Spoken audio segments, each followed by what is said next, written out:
안녕하세요, 타미연입니다. 오랜만에 영상 올리게 됐습니다.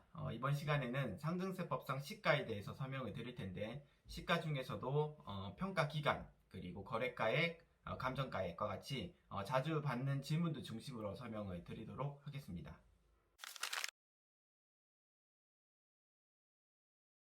상증세법상 시가라 함은 불특정 다수인들 사이에서 자유롭게 거래가 이루어지는 경우에 통상적으로 성립될 거라고 인정되는 금액을 말하고 있습니다.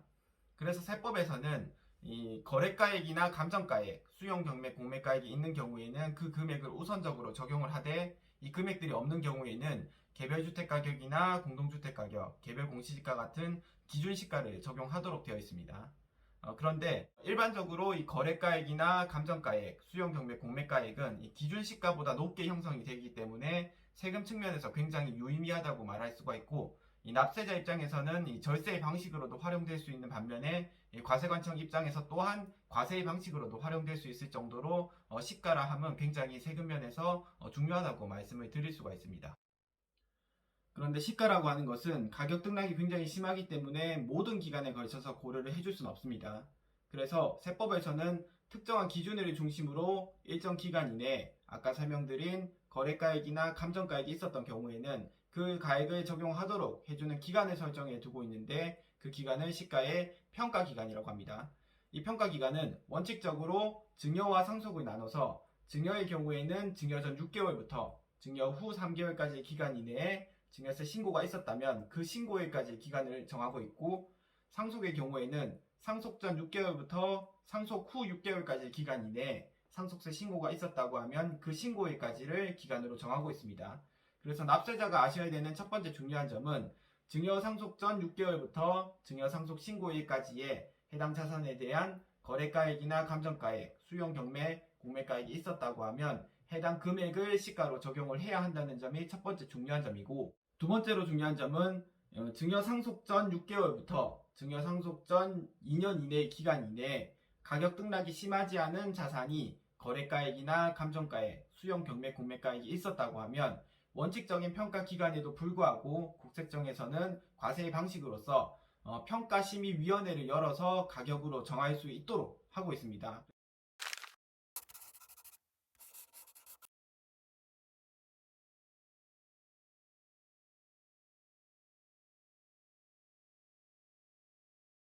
그래서 이 기간 이내에는 증여 상속 전 2년까지, 2년 전까지의 기간 이내에 시가, 기준 시가에 비해서 거래가액이나 감정가액이 높게 형성됐던 적이 있었다고 하면 그 금액까지도 별도로 고려를 해 주셔야 과세 문제에서 불이익이 없으시다는 점을 아셔야 됩니다. 증여를 활용한 절세 방식에서 많은 분들이 사용하는 대표적인 방식은 이겁니다. 감정받은 재산에 대해서 배우자 공제를 활용한 증여 후에 증여세 부담은 최소화시키는 반면에 양도소득세 취득가액을 높이는 방식을 활용하시면 배우자 이월과세를 피하는 5년 이후 양도를 통해서 양도 차익 최소화를 통해서 양도소득세까지도 절세가 되는 방식입니다. 현재까지는 많은 분들이 유효하게 많이 사용들 하시는데, 추가적으로 한 가지는 더 검토를 해보셔야 합니다. 상증세법에서 정하는 유효한 감정가액으로 인정을 받으시려면 원칙적인 평가기간, 제가 아까 설명드린 증여등기 접수 전 6개월부터 증여세 신고일까지 기간인데, 이 기간 이내에 감정평가서 작성일자와 가격결정 기준일자가 모두가 이 기간 이내에 속해야지 상증법에서 정하는 유효한 시가로 인정을 받으실 수가 있습니다. 개정된 조문입니다. 예전에는 많은 분들이 소급 감정을 통해서 조세 회피를 많이 하셔서 감정평가서 작성일자만 집어넣으면서 많이들 인정받고자 하셨나 봅니다. 그래서 평가서 작성일자와 가격결정 기준일자 모두가 들어가지 않는다면 유효한 감정가에, 아니 유효한 시가로서 인정을 받으실 수가 없으시니까 이 점 꼭 유념을 하시고, 감정받은 재산을 증여를 통해서 양도세 절세를 하고자 하시는 분은 미리 꼭 평가서 작성일자와 가격결정 기준일자 모두가 가능한지 평가사에게 미리 한번 의뢰를 하시고 결정을 하시는 게 좋을 것 같습니다. 개정된 조문은 가격을 높이고자 하는 분들을 막기 위함이기 때문에 가격을 낮추고자 주장할 때는 오히려 더 유리해진 점도 있습니다. 그래서 저 같은 경우에는 상속세에 있어서 가격 결정 기준일자 그리고 감정평가서 작성일자 둘 중 하나가 평가 기간 이내에 속하지 않는다고 주장을 하면서 상속세를 낮춰버렸던 적도 있습니다. 그래서 이 개정 조문을 활용하기 나름인데, 어떤 분들도 상속세를 낮추면 나중에 양도세 올라가는 거 아니냐라고 보시는데 아니죠. 만약 그 재산이 1세대 1주택 비과세 대상 재산이라고 하면 또 결과가 달라집니다.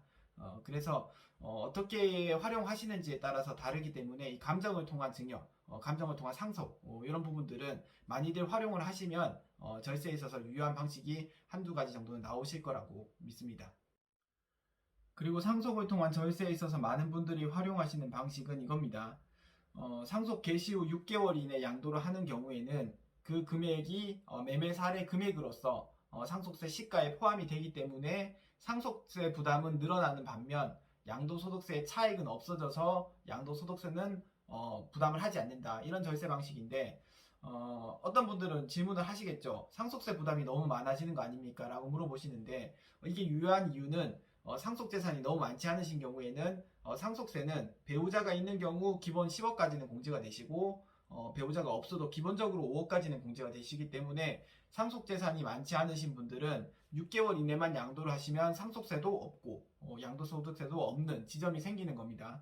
그런데 만약에 이런 분들의 경우 상속세는 없으실지언정 6개월 이후에 파신다고 하면 취득가액에 따라서 양도 차익이 오히려 더 발생을 하기 때문에 나중에 양도소득세만 부담하시는 분들도 계셔서 이런 부분들은 한 번쯤 잘 짚어보고 가셔야 됩니다.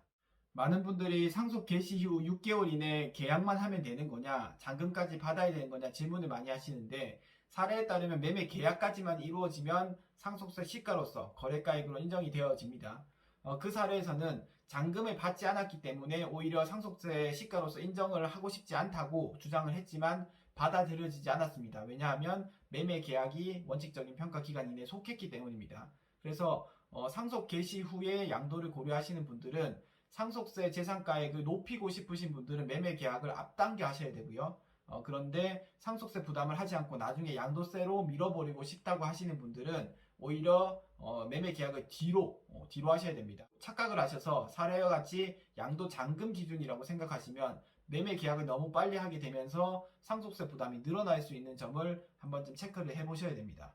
제가 시가에 관해서 정리한 내용은 여기까지입니다. 평가기간, 거래가액, 감정가액 이렇게 중요한 내용들 위주로 살펴봤는데 기간에 대해서 어떻게 결정하는지 어떻게 거래하는지 따라서 가액이 다 달라지기 때문에 어렵기도 하고 재밌기도 한 내용인 것 같습니다. 댓글로 질문 주시면 성심성의껏 답변 드리고 구독과 좋아요 한번 부탁드리겠습니다. 감사합니다.